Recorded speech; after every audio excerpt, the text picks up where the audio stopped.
سلام و وقت بخیر. من نازگل نصیری هستم از وبسایت آموزشی تگشو و در خدمت شما هستم با جلسه دوم از دوره آموزشی دیزاین پترن در C#. امیدوارم که حالتون خوب باشه. خب دوستای عزیز، بازم یه جلسه دیگه در خدمت شما عزیزان هستم و میخوایم در این جلسه که جلسه دوم هستش، یعنی جلسه بعد از مقدمه و معرفی و بریم وارد مباحث دیزاین پترن بشیم، الگوهای طراحی در C# که قرار شد که اون مرجع اصلی ما کتاب باشه و بریم با هم ببینیم که به چه صورت هستش.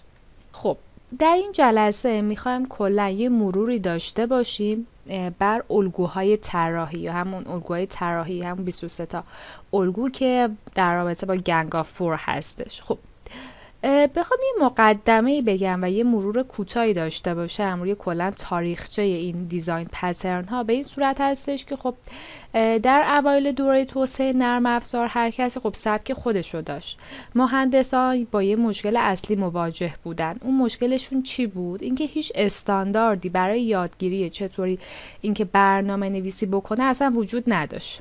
هر تیم میومد از یه روش خاصی استفاده میکرد. مثلا وقتی یه نفر جدید به اون تیم توسعه اضافه میشد، افرادی که حالا با تجربه بودن و حالا در داخل اون تیم بودن باید به بقیه حالا توضیح میدادن و به اون افراد جدید باید توضیح میدادن که به عنوان مثال چرا این معماری رو انتخاب کردن، مثلا چرا طرح‌های دیگه اون پترن‌های دیگه رد شده. و توسعه دهنده خب با تجربه میدونستن که چطور با استفاده مجدد از مفاهیم موجود بیان زمان و تلاش آینده رو کاهش بده. الگوهای طراحی هم به این مسائل جواب میدن و یک پلتفرم مشترکی برای همه توسعه دهنده ها فراهم میکنن. در واقع میشه گفت الگوهای طراحی مثل تجربه های ثبت شده ماهران توی این زمینه هستش که از این الگوها برای استفاده در طراحی های شیگرا با هدف اینی که اون دیگه استفاده مجدد صورت بگیره و دیگه شما کد بیهوده و دوباره کد اضافه دیگه ننویسید طراحی شده. الگوهای طراحی برای این هستن که یک پلتفرم و یک زبان مشترکی رو به همه بدن. وقتی مثلا یه عضو جدیدی حالا چه با تجربه باشه اون عضو و یا کلا بی تجربه باشه میاد به تیم اضافه میشه، درک معماری خب کار بزرگی هستش. قبلا یعنی اینجوری بوده که درک معماری کار بزرگی بوده، اعضای ارشد مثلا اون تیم یا اعضایی که با تجربه بودن در اون تیم باید می اومدن مثلا راجع به اون مزایای اون معماری که حالا در پروژه‌شون استفاده شده یا چرا مثلا طرح‌های جایگزین رو در نظر نگرفتن، باید به اون افرادی که حالا جدید بودن می اومدن توضیح میدادن. به خاطر همین ما اومدیم از الگوهای طراحی استفاده کردیم که خب همه کلا توسعه دهندگان، حالا چه افراد با تجربه و بی تجربه، پیش زمینی ازش داشته باشن که حالا بتونن بیان از این الگوها استفاده بکنن. و ما کلا هدفمون در این دوره آموزشی این هستش که این الگوها رو به شما آموزش بدیم و درک عمیق‌تری و با دیتیل وار و با جزئیات خیلی بیشتری راجع به این الگوها داشته باشید که بتونید در پروژه‌هاتون بیاد از این الگوها استفاده بکنید. حالا بعضی از الگوها ممکنه کاربردشون کم باشه، ولی خب بعضی از الگوها هم نه، ممکنه کاربردهای خیلی زیادتری رو داشته باشن. بریم اسلاید بعدی. این عبارتی که میبینید که دیزاین پترن elements of reusable object oriented software، این اسم یک کتابی هستش که خب نخستین بار توسط 2 تا برنامه‌نویس معروف در دهه 1994 ارائه شده که حالا 2 نفر دیگه با اینا همکاری کردن، 2 تا توسعه دهنده دیگه که در واقع میشه 4 نفر که الگوی طراحی هم به عنوان یک روش مؤثر برای حل مشکلات مشترک در طراحی نرم افزاری های شیگر اومدن ارائه دادن و حالا در این کتابی که حالا اسمشو در این قسمت میتونید مشاهده بکنید اومدن این رو نوشتن و کلا این کتاب باعث شناخت برنامه نویسان نسبت به الگوهای طراحی شد و یه منبع اصلی هستش برای آموزش و درک این الگوها تو جامعه برنامه نویسی. مثلا یه سری الگوهای طراحی مثل سینگلتون یا فکتوری یا حالا الگوهای دیگه، همون 23 تا الگو از جمله الگوهایی هستن که خب در این کتاب مطرح شده و حالا در دهه حالا 1994 مطرح شد که از اون زمان الگوهای طراحی به عنوان یک منبع اساسی در زمینه طراحی نرم افزارها محسوب شدن و تاثیرگذاریشون در توسعه نرم افزار پیچیده به ویژه حالا در زمینه شیگرایی افزایش پیدا کرد. بیایم راجع به این جمله با هم صحبت بکنیم که جمله‌ای هستش حالا از یه بزرگی به نام حالا الکساندر و این جمله به ما چی میگه؟ میگه که منظورش در رابطه با الگوهای طراحی و همون دیزاین پترنا هستش. میگه الگوهای طراحی در مهندسی نرم افزاری مفاهیمی هستن که توسط توسعه دهندگان برای حل مشکلات مشترک در طراحی نرم افزارها استفاده میشه. در واقع این جمله به این ایده حالا میشه گفت اشاره داره که هر الگوی مسئله مشترکی رو میاد توصیف میکنه که در محیط ما، در اون محیط برنامه نویسیمون مکررن پیش میاد و در واقع میاد اون رو جوری توضیح میده که شما میتونید از اون سولوشن و راه حلی که یک بار پیدا کردید میلیون ها بار بیاد استفاده بکنید بدون اینکه هر بار بیاد یک شیوه یکسان رو انجام بدید. که این ایده از اصول مهم مهندسی نرم افزار و طراحی شیگرا هستش و باعث بهبود قابلیت استفاده مجدد و کارایی در توسعه نرم افزارها میشه که خب به ما خیلی کمک میکنه. در واقع بخوام من ساده تر بگم کلا این عبارت و این سخنی که حالا از این بزرگ هستش در رابطه با الگوهای طراحی نرم افزار هستش. به عنوان مثال فرض کنی که این مشکل خاص در طراحی نرم افزار وجود داره که بارها تکرار میشه این مشکل. الگوهای طراحی این مشکلات رو شناسایی میکنن، راه حل های مؤثر برای اونها ارائه میدن که این سولوشن ها یا به عبارتی میشه گفت این راه حل ها به گونه طراحی شدن که میتونید اونها رو بارها برای حل مشکلات مشابهتون بیاد استفاده بکنید بدون اینکه هر بار کد یا یک روشی رو بیاد از ابتدا بنویسید، یعنی کلا یک روش جدیدی باشه. به عبارت دیگر میتونیم بگیم که الگوهای طراحی به شما این امکان رو میدن که با استفاده از یک راه حل اصلی مشکلات مشابه رو به صورت قابل تکرار بیاد اونا رو حل بکنید که باعث بهبود سرعت و کارایی در توسعه نرم افزار میشه.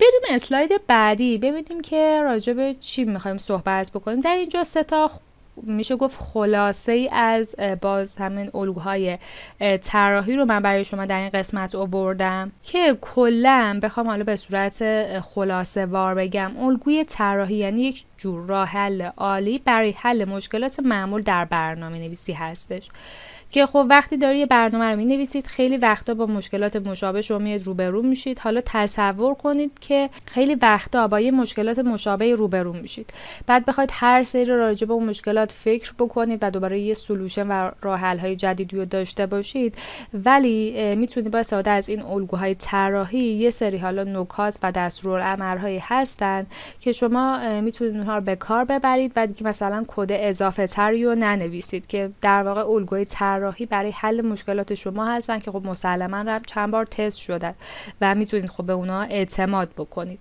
در واقع با این الگوها میشه یه الگوی عمومی برای حل مشکلات شما داشته باشید با استفاده از تجربیات قبلی سریعتر بیاید بهترین راه حل رو پیدا بکنید که الگوها مثل یه چیدمان یا یه راهنمای کاربردی هستن که نشون میدن چجوری شما میتونید اشیا و حالا کلاس ها رو بسازید، سفارشی سازیش روش انجام بدید تا یه مشکل حالا طراحی در یه زمینه خاص رو بیا شما حل بکنید با استفاده از این الگوهای طراحی. در واقع الگوهای طراحی برای شما یه تمپلیت رو تهیه میکنن، میشه گفت پروواید میکنن که بتونید اون پرابلم اون مشکلتون رو حل بکنید و بتونید از اون مثلا در شرایط مختلفی در موقعیت ها در سیچویشن های متفاوتی بیاد ازش استفاده بکنید و کمک میکنه به شما که خب بهترین کارایی رو داشته باشید و به بهبود به عملکرد اون سیستمتون خیلی کمک میکنه و همچنین باعث میشه که بهترین طراحی ممکن رو خیلی سریعتر به دست بیارید و یه راه حل کلی قابل استفاده مجدد برای حل مشکلات طراحی نرم افزار هستش. خب بریم اسلاید بعدی. اسلاید بعدی در رابطه با طبقه بندی الگوهای طراحی صحبت میکنه که به 3 تا دسته بندی تقسیم میشه: کریشنال، استراکچرال و بیهیویورال که در واقع میشه گفت مورد اول که حالا کریشنال پترن هستش در رابطه با اون سازنده هستش، استراکچرال پترن در رابطه با اون ساختار هستش، الگوهای ساختاری هستش و مورد آخر هم الگوهای رفتاری هستش که هر کدوم از این الگوها که حالا 23 تا الگو هستش و در این دوره آموزشی مورد بحث قرار میگیره که حالا بر طراحی شیگرایی هم هر یک از این الگوها تمرکز دارن، در دسته‌بندی متفاوتی قرار داره، مثلا چند موردش مثل سینگلتور یا بیلدر، فکتوری حالا در دسته اول هستش، در دسته دوم به عنوان مثال پراکسی هستش یا بریج هستش. مورد سوم هم به عنوان مثال میتونیم بگیم استراتژی هستش، تمپلیت متد، پترن هستن که حالا در دسته الگوهای رفتاری قرار میگیره. بخوام حالا یه توضیح خیلی مختصر در رابطه با هر کدوم از این پترن‌ها به شما در این جلسه بدم، چون من در جلسات آینده میام در رابطه با هر کدوم از این پترن‌ها کلا ما یه ویدیو آموزشی داریم که مثالاشو با هم بررسی می‌کنیم، حالا چه در دنیای واقعی و چه حالا در دنیای کدنویسی با هم مورد بررسی قرار میدیم. ولی در این جلسه من این توضیح خیلی مختصر در رابطه با عنوان هر یکی از این الگوها به شما بدم، دسته‌بندیشون البته که همین صدا دسته‌بندی هستش. مورد اول که الگوهای کریشنال هستن در واقع به طراحی و ایجاد شی یا همون آبجکت تمرکز دارن که این الگوها در مرحله ایجاد اشیا به ما کمک میکنن. این مرحله رو میان مدیریت و منیج انجام میدن تا سیستم بهینه و قابل تغییر باشه. بخوام حالا تو یه اصطلاح خیلی ساده تری بگم، این الگوهای کریشنال فرآیند ایجاد شی رو به شدت برای ما ساده میکنن که با استفاده از این الگوها سیستم رو از نحوه ترکیب، ایجاد و نمایش اشیا مستقل میکنن. اصلی ترین سوالی که باید در این الگو بهش فکر بکنید اینه که کجا مثلا من باید دستور نیو رو در برنامه‌ام قرار بدم که خب این تصمیم من میتونه میزان وابستگی کلاس های شما رو مشخص بکنه. پس مورد اول به طراحی و ایجاد اشیا تمرکز داره. در این الگو بر این تمرکز میکنه که چگونه کلاس ها و اشیا رو میتونیم برای تشکیل یک ساختار نسبتا بزرگ بیایم با هم ترکیب بکنیم و مثلا از وراثت بیایم استفاده بکنیم که باعث انعطاف پذیری خب نرم افزارهای شما میشه. و در این الگوها دقیقاً داریم به این فکر میکنیم که چطور میشه کلاس ها و اشیا رو به هم وصل کرد و یه ساختار خیلی بزرگتری رو بیایم ایجاد بکنیم. از ارث‌بری میام استفاده میکنیم یا ترکیب و میام از اینترفیس ها استفاده میکنیم مثلا برای گروه بندی کردن که حالا باعث انعطاف پذیری اون نرم افزار میشه. در واقع الگوهای ساختاری در طراحی نرم افزار به ساختار و ارتباطات بین کلاس و اشیا تمرکز دارن که خب این الگوها هم سعی دارن ساختار سیستم رو بهبود ببخشن و اجزای مختلف اون رو به یکدیگر متصل بکنن. حالا باز در جلسات آینده وقتی من راجع به هر کدوم از این پترن‌ها توضیح دادم بیشتر این مفاهیمش برای شما قابل درک‌تر میشه. در الگوهای رفتاری برای الگوریتم‌ها و تخصیص مسئولیت بین اشیا میاد تمرکز میکنه. در واقع روی ارتباط بین اونها و نحوه ارتباط اشیا به یکدیگر تمرکز داره که خب 11 تا الگو در این زیر دسته قرار میگیره. الگوهای رفتاری در طراحی نرم افزار به رفتار و تعامل بین اشیا و کلاس‌ها تمرکز داره که این الگوها بر اساس رفتارهای سیستم تمرکز میکنن و نقش اونها در تعیین چگونگی ارتباط و تعاملات بین اجزای مختلف یک سیستم هستش. پس چی شد؟ توی این الگوها دقیقاً داری به الگوریتم‌ها و تخصیص مسئولیت‌ها بین اشیا داری فکر می‌کنی و همچنین باید به ارتباط بین اونها و چطور اینکه اشیا به هم متصل میشن هم دقت بکنی. پس الگوهای رفتاری به این صورت هستش که باز میگم در جلسات آینده در رابطه با هر کدوم از این موارد با هم صحبت می‌کنیم و بیشتر باش آشنا میشیم. پس بخوام یک جمع‌بندی داشته باشم، الگوهای کریشنال یا در واقع همون میشه گفت سازنده ما به طراحی و ایجاد اشیا متمرکز هستند. الگوهای ساختاری ما که در دسته دوم قرار دارن این هستش که ما در این الگوها فکر میکنیم که چطور ما میتونیم کلاس و اشیا رو به هم وصل بکنیم و در دسته سوم و در طبقه بندی سوم هم داریم به الگوریتم‌ها و تخصیص مسئولیت حالا بین اون اشیا و ارتباطاتشون با هم داریم فکر میکنیم. پس این سه تا دسته بندی از الگوهای طراحی هستش که 23 تا الگو هم در این دسته ها قرار میگیره. بریم اسلاید بعدی. خب پرسش و پاسخ با هم داریم.